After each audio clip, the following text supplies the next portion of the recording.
Bienvenue sur Alerte Info France, votre source de référence pour l'actualité internationale et les analyses politiques approfondies. Aujourd'hui, nous nous intéressons à une situation géopolitique sensible impliquant Félix Tshisekedi, président de la Democratic Republic of the Congo, et Jean-Luc Habyarimana, fils de l'ancien président rwandais Juvenal Habyarimana. Selon plusieurs sources, des dynamiques politiques nouvelles seraient en train d'émerger en Afrique centrale, avec des implications potentielles pour le Rwanda et toute la région des Grands Lacs. Analysons ensemble cette situation. Corps du sujet ces dernières semaines. Des informations ont fait état de mouvements d'individus opposés au gouvernement rwandais opérant depuis la République démocratique du Congo, notamment à Kinshasa, dans un contexte de tensions régionales persistantes. Ces activités seraient, selon certaines sources, orientées vers une consolidation des efforts visant à exercer une pression politique sur le Rwanda, voire à contester son leadership. Parmi les figures évoquées figure Jean-Luc Habyarimana, dont la présence à Kinshasa attire l'attention en raison de son héritage familial fortement lié à l'histoire du Rwanda. Selon plusieurs rapports, le président Félix Tshisekedi aurait manifesté un intérêt particulier pour Jean-Luc, le considérant comme une personnalité pouvant jouer un rôle dans certaines stratégies politiques. Il aurait été envisagé de le positionner comme une figure symbolique à la tête d'une coalition réorganisée de groupes d'opposition rwandais. Cette coalition pourrait inclure divers acteurs, notamment des exilés politiques et d'anciens responsables militaires, ce qui reflète la complexité des dynamiques en jeu. Parmi les groupes mentionnés figure le FDLR, une organisation controversée souvent citée dans les discussions sur la sécurité régionale. D'autres personnalités comme Kayumba Nyamwasa sont également évoquées, soulignant l'ampleur potentielle de cette initiative. Cependant, selon des sources de renseignement, l'intérêt porté à Jean-Luc Habyarimana ne reposerait pas uniquement sur son nom, mais aussi sur sa visibilité publique et son absence de structure politique solide. Ces éléments pourraient le rendre plus facilement mobilisable dans des campagnes de communication ou de représentation symbolique.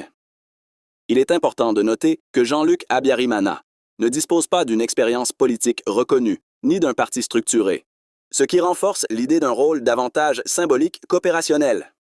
Le contexte historique joue également un rôle majeur dans cette analyse, notamment après les événements de 1994 ayant profondément marqué le Rwanda. Après la mort de son père, la famille Habyarimana s'était réfugiée dans ce qui était alors le Zaïre, sous la protection de Mobutu Sese Seko.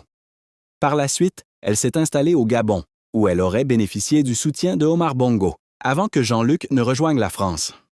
Malgré ses soutiens passés, des sources indiquent que sa situation personnelle et financière resterait fragile, ce qui pourrait influencer son positionnement actuel.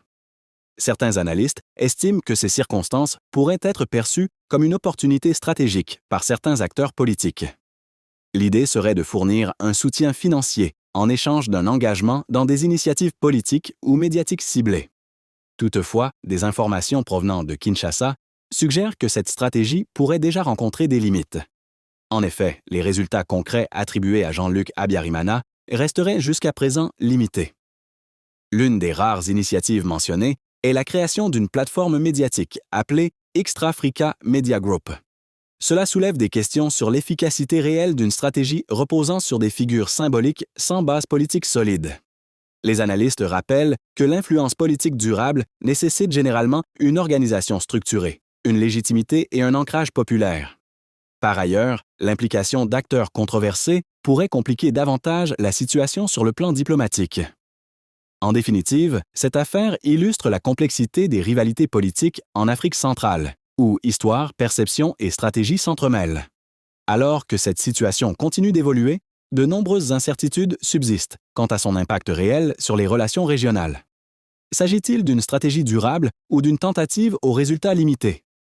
L'avenir nous le dira. Merci d'avoir suivi Alerte Info France. Si cette analyse vous a intéressé, n'oubliez pas de liker la vidéo, de vous abonner à la chaîne et d'activer la cloche de notification pour ne rien manquer. Restez informés, restez vigilants. À très bientôt sur Alerte Info France.